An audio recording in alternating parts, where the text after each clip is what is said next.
Oke, shalom semuanya.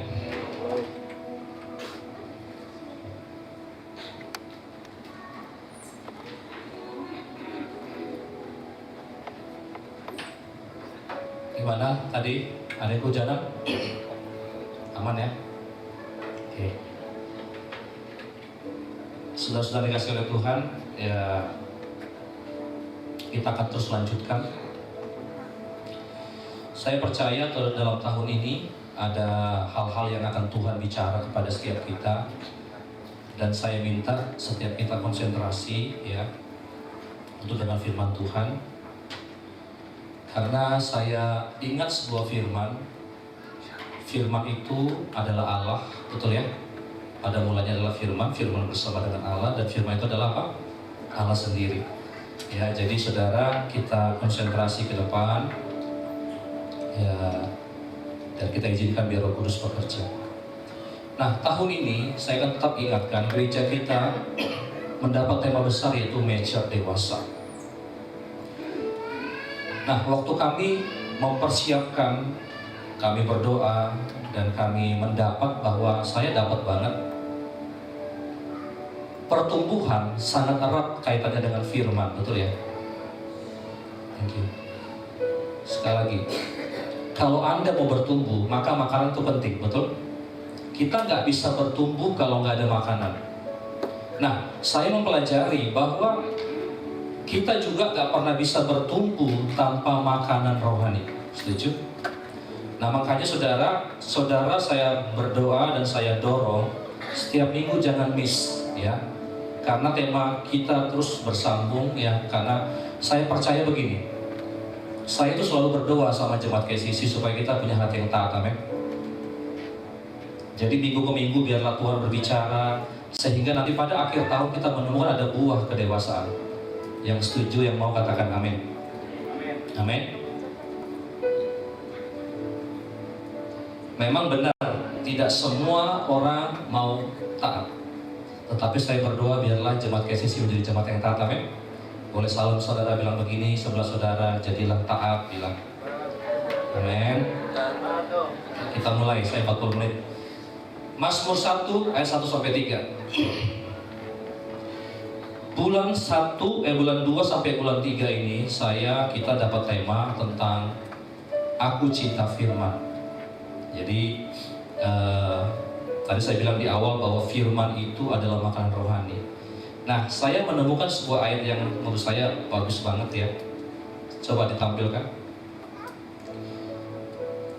Berbahagialah orang yang tidak berjalan menurut nasihat orang fasik, yang tidak berdiri di jalan orang berdosa, dan yang tidak duduk dalam kumpulan pencemooh. Ayat kedua. Tetapi, ayo sama-sama baca. Kesukaannya, ya 1, 2, 3 ya. Tetapi yang kesukaannya ialah Taurat Tuhan, dan yang merenungkan Taurat itu siang dan malam. 3. Ia seperti pohon yang ditanam di tepi aliran air, yang menghasilkan buahnya pada musimnya, dan yang tidak layu daunnya, apa saja yang diperbuatnya apa? Berhasil. Saudara, ini ayat sudah lama saya renungkan. Tetapi saudara, hari-hari ini Tuhan ingatkan kembali. Poinnya di ayat yang kedua. Ternyata saudara, tingkat kita atau kadar kita mengasihi firman ya, dikatakan tadi yang kesukaannya bukan sekedar membaca, bukan sekedar lewat, bukan sekedar karena hari Minggu, tapi kesukaannya. Coba semua di sini kita punya kesukaan. Kalau kesukaan biasanya gimana? Dikerjakan terus, betul ya? Nggak disuruh dikerjain, itu namanya kesukaan. Nah, kalau sampai kita memperlakukan firman sampai seperti ini, suka. Jangan cuma sekedar baca, sekali lagi. Jangan klaim ayat ini kalau nggak total semua dibaca. Kesukaannya firman Tuhan, maka dikatakan apa saja yang diperbuatnya apa? Berhasil. Nah, saudara, kalau kita bicara kata berhasil, jangan buru-buru bilang semua duit, ya. Di sini siapa yang nggak butuh duit? Ada? Nggak butuh duit 2 orang. Tetapi kalau kita bisa bilang berhasil, jangan cuma duit. Duit salah satu, amin. Tapi Alkitab mengajarkan begini, waktu kita bilang berhasil, beruntung, saudara, ini berbagai semua area dalam hidup. Karena kalau cuman walaupun duit penting, dan saya tahu kalau sekarang ini kalau ditanya mungkin ya, ada beberapa orang yang kebutuhan utamanya duit sekarang kan gitu. Tetapi saya mau kasih tahu begini, waktu Tuhan bilang berhasil, itu banyak hal. Coba saya mau tanya, kira-kira kalian mau nggak banyak duit tapi stres? Ada nggak orang kaya yang stres? Ada. Ada nggak orang miskin yang stres? Ada. Saya Pak salah satu kan gitu. Nggak, kita nggak miskin. Ternyata saya temukan, apalagi beberapa waktu tahun terakhir ini. Dulu saya ini menyimpang sedikit. Waktu Tuhan bilang kerajaan Allah soal sukacita, soal damai sejahtera. Dulu saya berpikir gini, Tuhan, kenapa nggak kerajaan Allah berbicara tentang seperti Thor, kekuatan ya, seperti Iron Man? Kenapa damai sejahtera? Kenapa? Ada apa dengan damai sejahtera? Setuju nggak damai itu nggak mudah? Saya kaget sekarang lihat data. Ternyata hari-hari ini orang yang alami mental health itu banyak banget sekarang. Banyak banget orang stres sekarang. Coba lihat sebelahmu, orang stres nggak? Coba lihat. Nah, ada sukacita nggak mukanya? Ya stres pun nggak apa-apa ya. Berarti kurang baca Alkitab. Ternyata saya temukan erat kaitannya antara kita menyukai firman dengan keberhasilan hidup. Amin. Yang setuju katakan amin. Amin. Saudara, saya belum lama ikut Tuhan ya, paling 25 tahunan kalau nggak salah. Saya jujur menemukan sampai hari ini, saya di posisi yang saya sangat cinta firman Tuhan. Kenapa? Saya menemukan selama kurang lebih 25 tahun ini, satu persatu ayat itu digenapi. Jujur ya, saya cerita, kemarin saya cerita sama teman-teman. Dulu pertama kali saya kenal Tuhan, pertama kali saya bertobat, saya nggak suka baca Alkitab, Pak, Bu. Sukanya nyembah, sukanya nyanyi saat teduh. Kalau nyembah dilawat Tuhan, wah, dilawat nangis segar. Tapi giliran baca Alkitab ngantuk. Ada yang begitu sekarang? Jadi dulu kalau baca Alkitab, kalau dalam apa, nggak tahu kenapa, bingung gitu. Kok setiap kali baca ngantuk, nggak ada yang nangkap. Tapi lama-lama saya diajari sama mentor saya, baca terus, bikin disiplin. Dan hari ini, ketika saya akhirnya menjalani setahun, 2 tahun, 3 tahun terus, saya menemukan ada banyak ayat ketika dilakukan itu hidup semua. Hidup semua. Saya belajar pengampunan, saya belajar hubungan, saya belajar tentang persembahan, saya belajar tentang memberi, saya belajar berkorban. Itu hidup semua ayatnya. Ternyata waktu kita mencintai firman, benar-benar kita berhasil dan beruntung. Amin. Yang setuju berikan tepuk tangan bagi Tuhan. Nah, saudara, karena yang namanya ini penting. Nah, kita akan lihat dalam 2 bulan ini kita akan belajar ya, pelan-pelan. Matius pasal 13 ayat 3 sampai 8. Ayo kita mulai. Hari ini judulnya Understand and Act, jadi mengerti dan bertindak ya. Matius 13 ayat 3 sampai 8.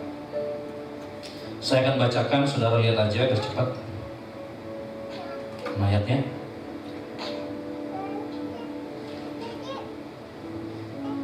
Dan ia mengucapkan banyak hal dalam perumpamaan kepada mereka, katanya. Saudara perhatikan ya. Adalah seorang penabur keluar untuk menabur. Lanjut. Pada waktu ia menabur, sebagian benih itu jatuh di pinggir jalan. Itu yang pertama ya. Lalu datanglah burung dan memakannya sampai habis. 5. Sebagian jatuh di tanah yang berbatu-batu, yang tidak banyak tanahnya. Lalu benih itu pun segera tumbuh karena tanahnya tipis. Jadi tadi yang pertama apa? Pinggir jalan, benih ditabur, diambil. Yang kedua apa?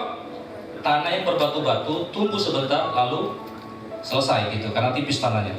Sebagian jatuh di tanah yang berbatu-batu yang tidak. Oke, lanjut di 6. Tetapi sudah matahari terbit, layulah ia dan menjadi kering karena tidak apa? Berakar. 7. Sebagian lagi jatuh di tengah semak duri, lalu makin besarlah semak itu dan menghimpitnya sampai mati. Model yang ketiga, dia bertumbuh, tapi dalam pertumbuhannya ada semak yang menghimpit. Ketika dihimpit, mati. Nah, 8. Dan sebagian jatuh di tanah yang baik lalu berbuah. Ada yang apa?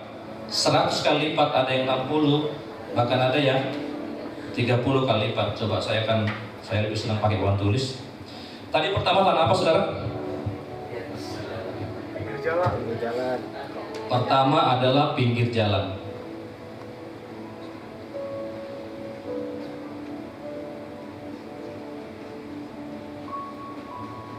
Yang kedua apa? Berbatu.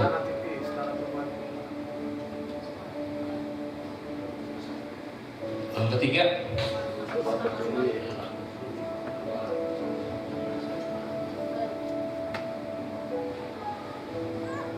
tanah yang. Nah, saudara, dikatakan bahwa tadi di pinggir jalan ada apa, saudara? Ada burung ngambil. Jadi saudara gini ya, biar gampang. Ini adalah 4 jenis manusia. Tanah itu adalah jenis manusia. Tanah itu adalah jenis kita semua yang hadir hari ini. Nanti saudara, saya minta Roh Kudus buka hati saudara. Kira-kira saudara ada di mana nih? Tapi saya berdoa kita semua ada di subur, amin. Yang subur katakan amin. Oke. Nah, saudara lihat di pinggir jalan dikatakan ada burung ngambil. Berarti benihnya ada nggak? Terus setelah diambil apa? Hilang. Iya kan? Di sini benihnya udah nggak ada. Jadi ini boleh dibilang yang ya hilang lah benihnya ya.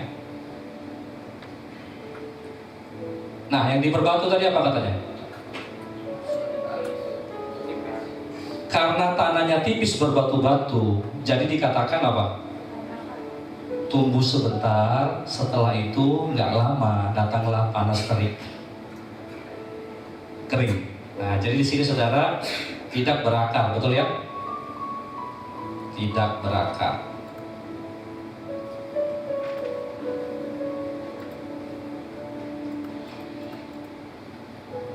Yang semak duri, saudara, dia tumbuh, lalu dikatakan kekhawatiran menghimpit. Nah, ini terhimpit.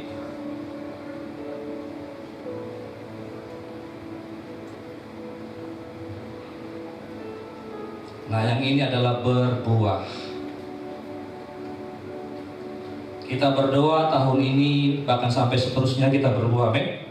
Nah, orang dewasa di jenis ini. Nah, kita akan lihat apa arti tafsirannya, apa artinya. Matius 13 ayat 18 sampai 23. Buka. Kita hanya baca satu perikop ini ya. Matius 13 tadi ayat 18. Karena itu dengarlah arti perumpamaan penabur itu. Lanjut. Kepada setiap orang yang mendengar firman kerajaan surga tapi tidak apa? Nggak ngerti. Nah, kenapa hilang? Karena tidak ngerti.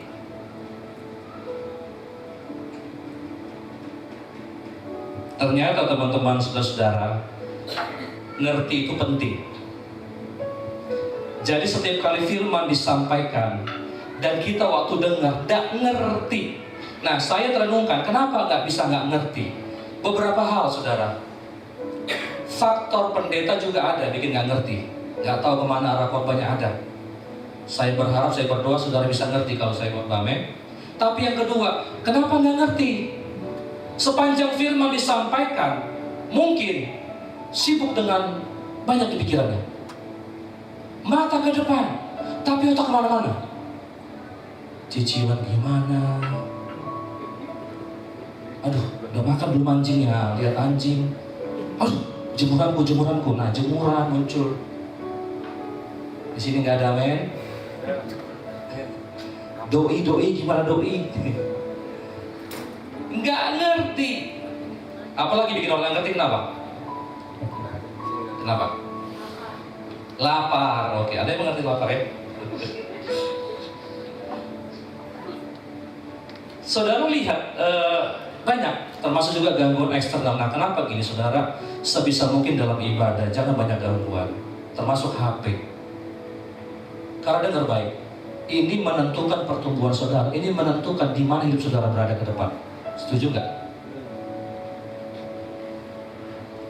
Nah, saudara gini, kenapa sih ngerti itu penting?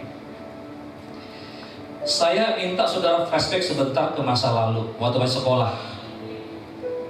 Kalau ada pelajaran yang Anda benar-benar ngerti, gampang lupa nggak? Bisa lupa nggak? Coba ada nggak salah satu pelajaran yang gurunya bagus banget, keren banget, sampai sekarang saudara ingat, masih ada nggak? Waktu dia menjelaskan itu kayaknya bagus banget, ingat gitu.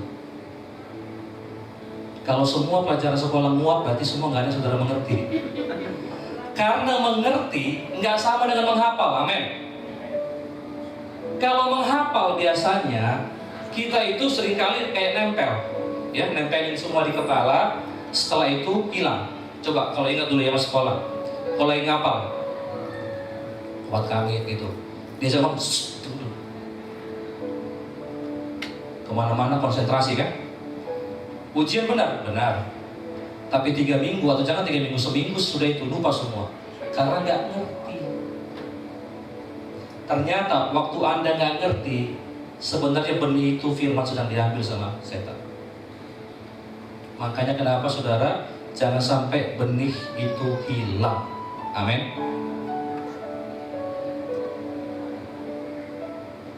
Sampai sini kita lanjut ya. Yang kedua, kita lanjut 20.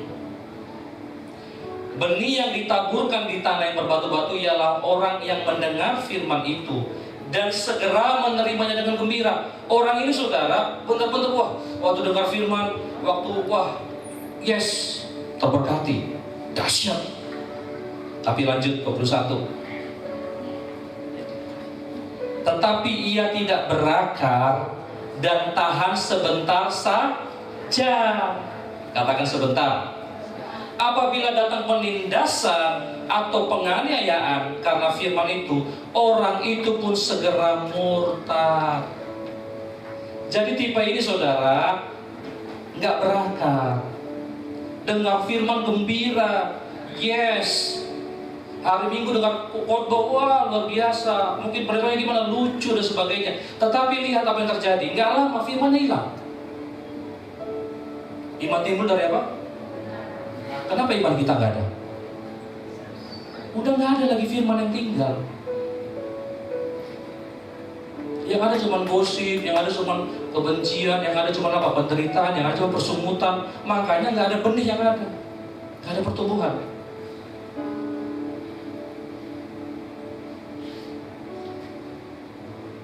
Saudara masih ingat saya sampaikan beberapa 2 minggu lalu, orang Kristen digambarkan seperti pohon korma, betul nggak?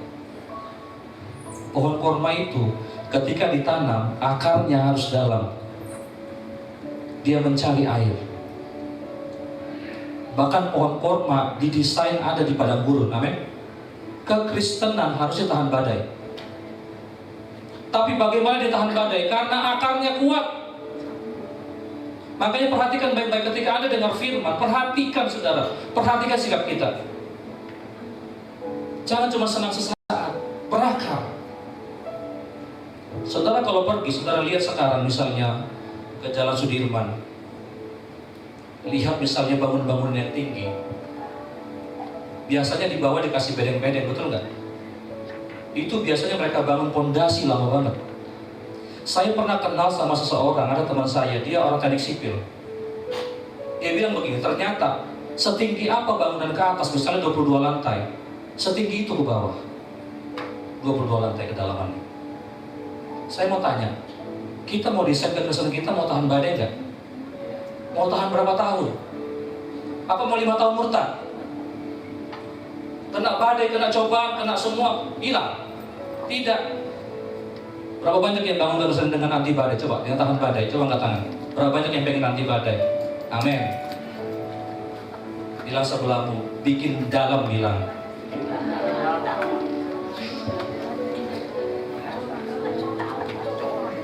bikin dalam pondasinya. Makanya kenapa di gereja ini setelah saudara dengar firman hari Minggu, kita ulang di home, ya. Kita ulang di home, sharing, tanya, nggak ngerti tanya. Kak, kemarin Bang Steven ngomong apa sih ya? Tanya. Dari awal sampai akhir aku nggak ngerti apa yang dibicarakan, tanya. Supaya tadi kalau kita ngerti, kita kan berbuah, men.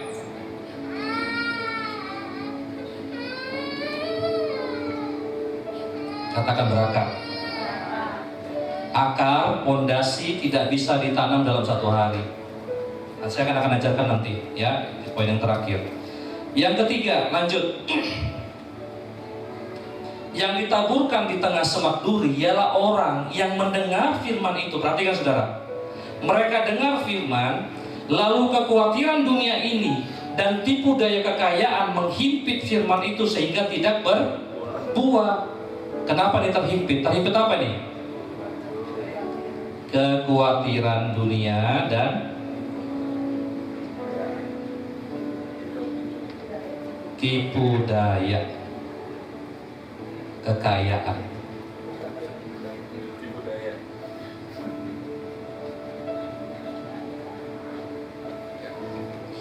Oke, biarkan saya pelan-pelan menjelaskan. Tipe yang ketiga, mereka dengar firman juga sama kayak yang lain, sama kayak dua tipe sebelumnya. Semuanya dengar firman ya. Tetapi dalam perjalanan hidupnya, ya, kekhawatiran mulai datang, kesulitan mulai datang. Ada orang-orang yang sepanjang perjalanan hidupnya akhirnya mulai pelan-pelan ninggalin Tuhan secara perlahan-lahan. Kadang-kadang mereka ada di gereja, tapi mereka nggak percaya lagi. Ada yang begitu. Saudara, ateis itu nggak datang dengan tiba-tiba, betul? Orang nggak percaya Tuhan bukan datang dengan tiba-tiba. Ada orang yang tadinya menggebu-gebu luar biasa, tapi sepanjang perjalanan banyak banget masalah hidupnya. Jadi saya mengatakan begini, yang namanya kekhawatiran dunia, yang namanya masalah hidup bisa bikin orang down. Dulu cinta Tuhan mati-matian, sekarang mana Tuhan? Kok dia nggak tolong aku? Kadang-kadang pertolongan Tuhan bisa delay, sepertinya delay. Tapi saya mau tanya, berapa banyak yang percaya bahwa Tuhan tidak pernah terlambat? Sepertinya delay, sepertinya. Jujur kadang-kadang kita yang terlalu panik. Padahal Tuhan bilang tenang aja. Sama kayak anak-anak lagi belajar berenang, langsung mogok. Padahal pendek, ya tenang, ada bapak di sini kan gitu kan? Tenang, tenang. Belum pernah kita bawa ya? Siapa? Celia ya? Kalau segini bapaknya nyair itu, tenang. Kadang-kadang kita seperti anak kecil nggak percaya sama bapaknya, iya kan? Panik, panik, panik. Iya Tuhan, aku percaya janjimu, tapi tanggal 3 Tuhan. Tanggal 3, tanggal 2 malam, belum datang Tuhan pertolongan. Sabar, mungkin 3 pagi. Kalaupun kau terlambat, tenang aja, ngerti ya? Kau minum air dikit-dikit gak mati. Coba yang pernah belajar berenang, karena minum air dikit-dikit kan? Gak mati, sehat kita sekarang, betul gak? Waktu Tuhan bilang, tenang aja, pencobaan yang kamu alami, pencobaan biasa. Amin. Kenapa kita takut? Tapi ada banyak orang gak percaya, khawatir. Dan itu bisa menghambat benih. Bertumbuh. Tapi satu titik, dihimpit. Pernah terhimpit? Pernah terhimpit? Yang belum pernah tolong dihimpit nanti ya, bawa sana. Biar rasakan gimana terhimpit. Orang terhimpit itu orang sesat gitu ya. Berapa banyak yang hari ini hidup kita sesat? Coba bilang sebelahmu, don't worry, bilang don't worry. Pendeknya itu bilang, santai aja kau bilang. Gak ada yang melebihi kekuatan Tuhan, amin. Masalahnya firmannya harus tetap ada. Saya pun sebagai pendeta pernah mengalami hal yang, bahkan saya pernah titik-titik nadir, saudara. Antara hidup dan mati saya pernah. Pernah nggak Pak hampir mau menyelesaikan hidup? Pernah. Cuma nggak terpikir aja bunuh diri. Pernah. Jadi jangan khawatir, amin. Nah, Masalahnya kadang-kadang bukan hanya penderitaan yang bikin kita bisa melupakan Tuhan. Tipu daya apa? Kenapa dikatakan tipu daya? Kekayaan. Kenapa dibilang tipu daya? Uang itu kalau kita nggak ngerti, kalau nggak ditaklukkan, dia bisa menipu. Buktinya apa? Uang bisa merubah seseorang, betul nggak? Yang tadinya cinta Tuhan, sekarang cinta uang. Saya berdoa, saudara gini, perjalanan kita masih panjang, amin. Kita nggak tahu 5 tahun lagi, 6 tahun lagi. Saya berdoa satu pun di antara kita nggak ada yang gugur iman. Tapi saya mau kasih tahu hari ini, saudara diperlengkapi. Ada kekhawatiran, ada tipu daya. Saya ada satu ayat menarik, coba saudara buka di Amsal 30 ayat 7 sampai 9. Dua hal aku mohon kepadamu, jangan itu kau tolak sebelum aku mati. Ini menarik banget permintaannya. 8. Jauhkanlah daripadaku kecurangan dan kebohongan. Nah ini lihat ya, jangan berikan kepadaku kemiskinan atau kekayaan. Biarkanlah aku menikmati makanan yang menjadi bagianku. 9. Supaya kalau aku kenyang, nah lihat ini, kalau aku kaya, kenyang, aku tidak menyangkal namamu dan berkata, siapa Tuhan itu? Siapa dia? Atau kalau aku miskin, aku mencuri dan mencemarkan nama Allahku. Saudara, ini di Amsal dituliskan, jangan kasih aku terlalu miskin atau terlalu kaya. Saudara pernah nggak baca Alkitab bahwa Tuhan kasih kita apa? Kecukupan, betul nggak? Cukup tiap orang berbeda. Cukup buat saya, cukup buat Boy, cukup buat Pak M, beda-beda. Tuhan bukan anti kekayaan, amin. Tapi seringkali waktu kita nggak rasa cukup, hati kita melenceng. Makanya Amsal bilang, jangan kasih aku miskin banget Tuhan. Kalau aku miskin, aku minta-minta, nanti aku juga jadi pencuri. Tapi jangan jadi kaya-kaya aku Tuhan. Nanti nggak mau lagi main drum, ya kan? Ini contoh, bukan modis orang. Contoh. Kasih aku cukup Tuhan. Sekarang kita cukup satu rumah, satu mobil.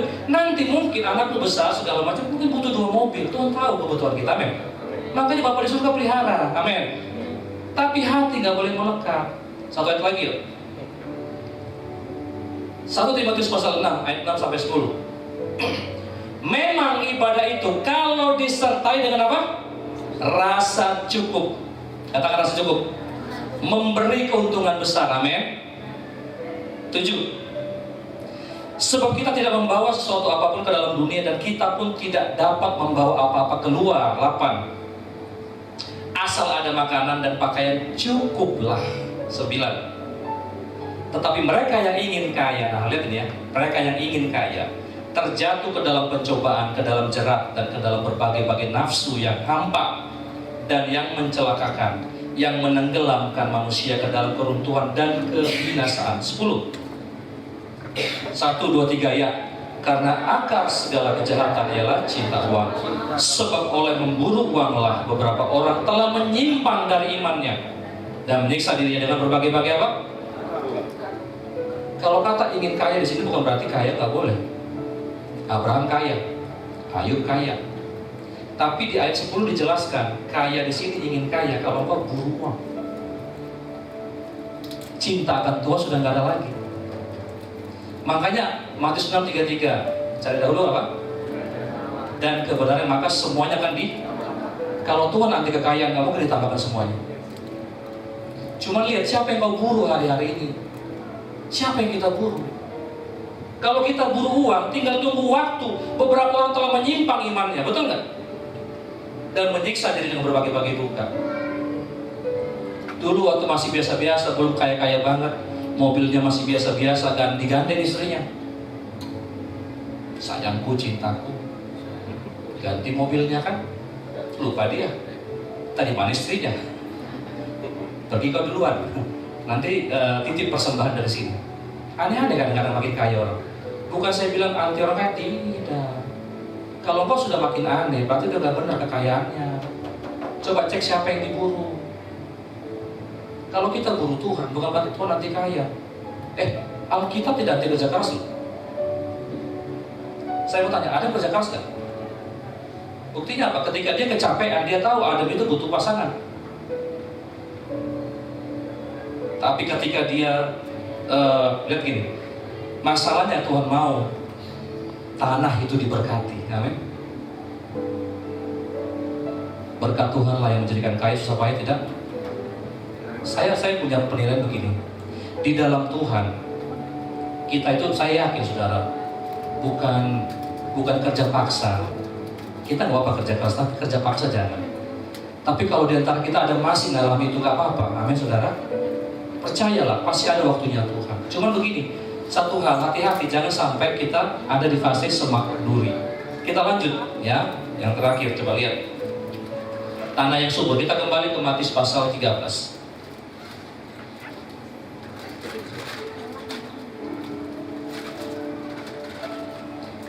Yang ditaburkan, saudara lihat, di tanah yang baik ialah orang yang mendengar firman itu dan apa? Mengerti. Ulang lagi sama dia, mengerti. Ternyata kalau diulang 2 kali, ini penting.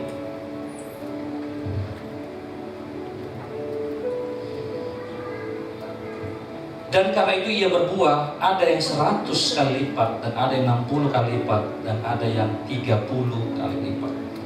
Saudara, waktu saya merenungkan kata mengerti, saya ternyata gini, saudara, tahu dan mengerti itu beda. Tahu dan paham itu beda. Coba kalau saya tanya, Bapak Ibu Saudara, kenapa ibadah hari Minggu? Kenapa ibadah hari Minggu? Orang yang tahu bilang begini, kan dari kecil saya ibadah hari Minggu. Hari kecil saya diajari begini. Tapi kalau orang yang paham, dia tahu kenapa ibadah. Alkitab katakan 1 hari dari 7 hari kita mesti beristirahat, betul nggak? Tubuh kita perlu sabat. Kenapa Tuhan ciptakan 1 hari dari 6 hari berhenti dari segala sesuatu? Karena Tuhan tahu kau butuh istirahat. Apa yang terjadi kalau tubuh kita digas terus? Bahkan kalau saudara, saya nggak tahu saudara pernah belajar nggak, bahkan tanah itu 1 tahun itu masih diistirahatkan setelah 7 tahun bekerja. Pernah belajar nggak? Tanah aja mesti sabat supaya dia ada waktu untuk mengeluarkan.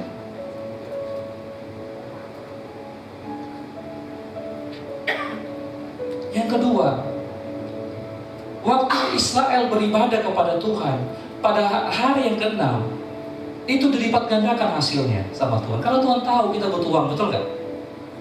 Nah, secara iman, kadang-kadang saudara lihat, kadang-kadang mata jasmani kita, ini kalau itu sama saya nggak dapat Tuhan. Tapi coba dulu. Saya suka kata coba dulu.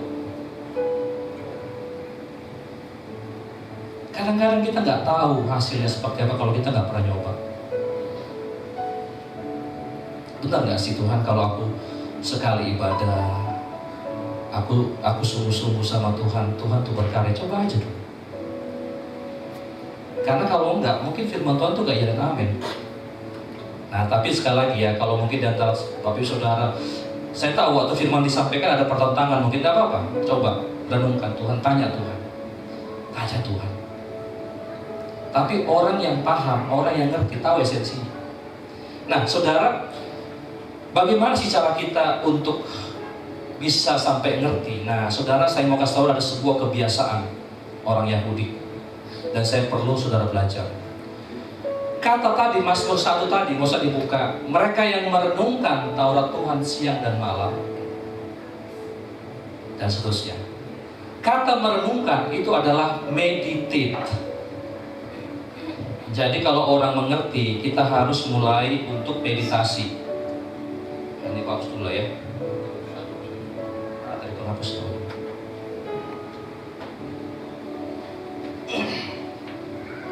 Di sini ada yang pernah meditasi? Apakah meditasi cuma kita mengosongkan pikiran? Ya.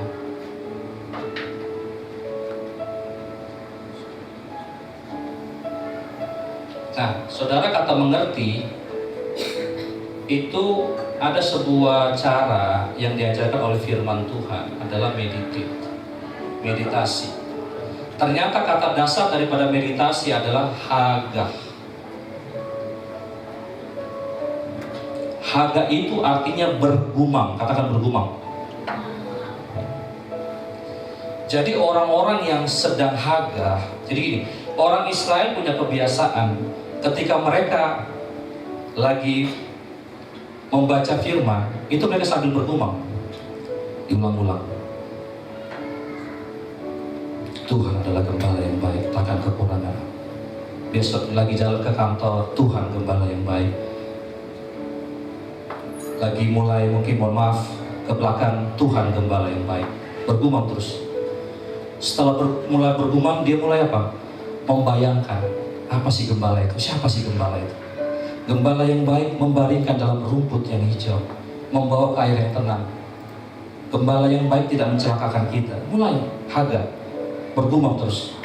Jadi saudara, saya dorong saudara supaya sampai saudara ngerti. Coba praktekkan ini.